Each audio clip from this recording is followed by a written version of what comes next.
একটা বিষয় দেখা গেছে যে গ্রামে ওই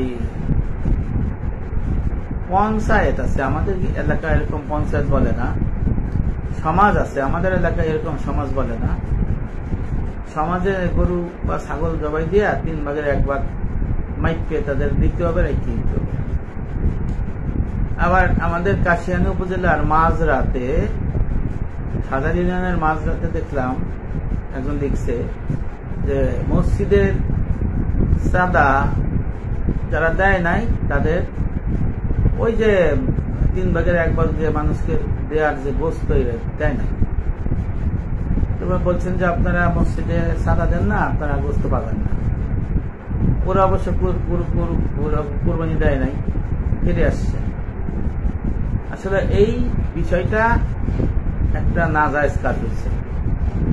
মসজিদে টাকা দেওয়া হলো এক বিষয়, আর দান দেওয়া নেওয়া হলো এক বিষয়।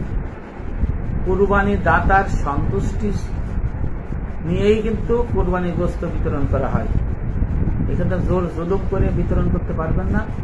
আর কুরবানি দাতার মর্জি নিয়েই কিন্তু গোস্ত বিতরণ করতে হলে কুরবানি হবে না।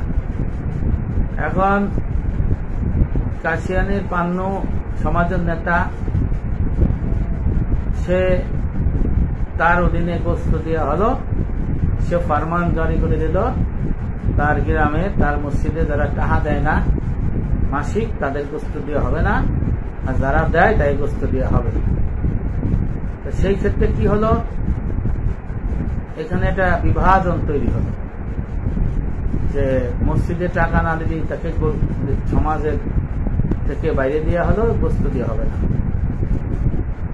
এখানে শরিয়তের বিধান লঙ্ঘন করা হয়েছে, হারাম কাজ করা হয়েছে, হক অধিকার নষ্ট করা হয়েছে।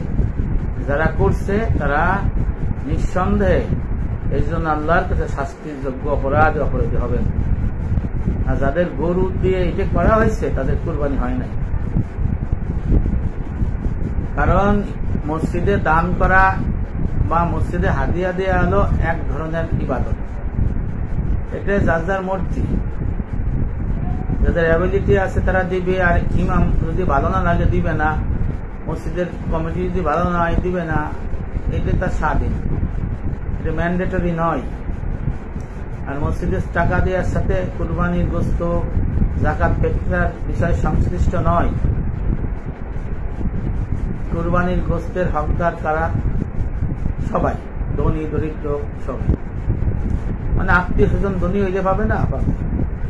আর 1 ভাগ ফকির মিসকিনদের দেয়, গরিব মানুষের দেয়, প্রতিবেশীদের দেয়। এখানে আদার্স ওয়াইসের কাজ নাই, অথবা যারা কুরবানি দেয় না তাদের দেয়। স্বাভাবিক, যারা কুরবানি দেয় না তারা আশায় থাকে ঠিক আছে আমি 1 কেজি 2 কেজি গোস্ত পাবো, এটা খাবো। কুরবানি গোস্ত খেতে সবারই মন চায়, শিক্ষিত অশিক্ষিত ধনী দরিদ্র রোগীদেরও মন চায়। সেই ক্ষেত্রে যদি মসজিদের টাকা না দিয়ে দেয়া হয় তাহলে জুলুম করা হয়, স্পষ্ট জুলুম, জালিমের কাজ। আর কুরবানি দাতা এই অধিকার থেকে দেয় নাই যে আপনার মসজিদে টাকা না দিতে আমার গোস্ত দেবেন না। আর যদি কুরবানিটা বলে থাকে যে আমার গোস্ত দেবেন না, এখানে যারা চান্দা দেবে তাকে দেবেন, তাহলে ওই কুরবানিটার কুরবানি হবে না, বাতিল। এই বিষয়টা আমাদের সতর্ক থাকতে হবে। এটা গোস্ত বিক্রির সমান, কুরবানির গোস্ত বিক্রি করা যায় না, কুরবানি হবে না। মসজিদের টাকা দাও, গরুর গোস্ত দাও। ইমামদের বেতনের কথা বলা হয়েছে।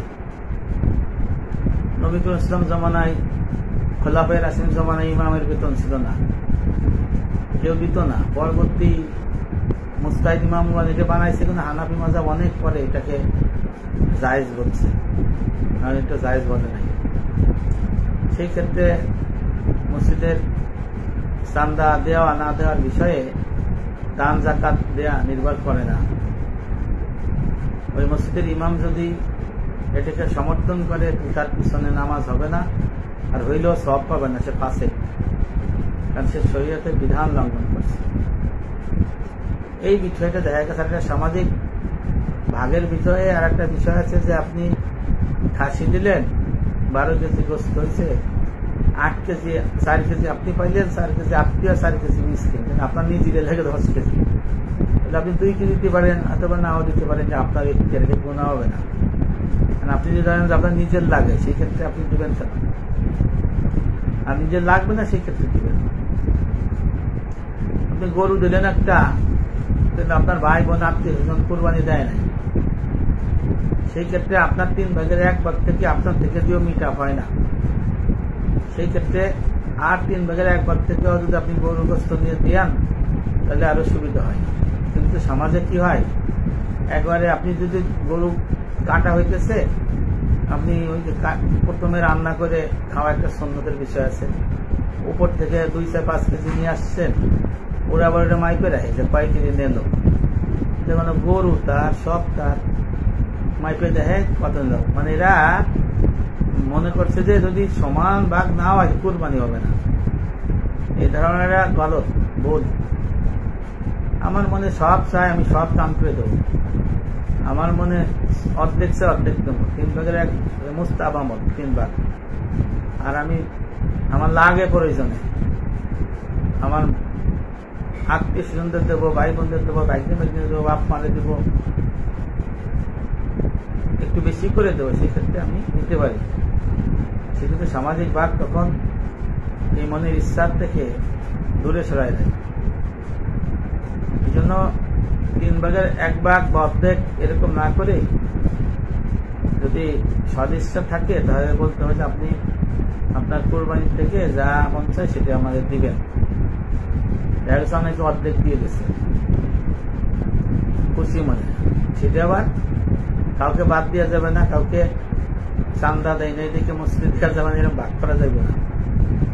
এটা শরীয়তের বিধান লঙ্ঘন, হক নষ্ট, অধিকার নষ্ট, আমানত নষ্ট, ময়দানে আসরের বিচার হবে। সেই ক্ষেত্রে সমতা বিধান করে দিতে হবে।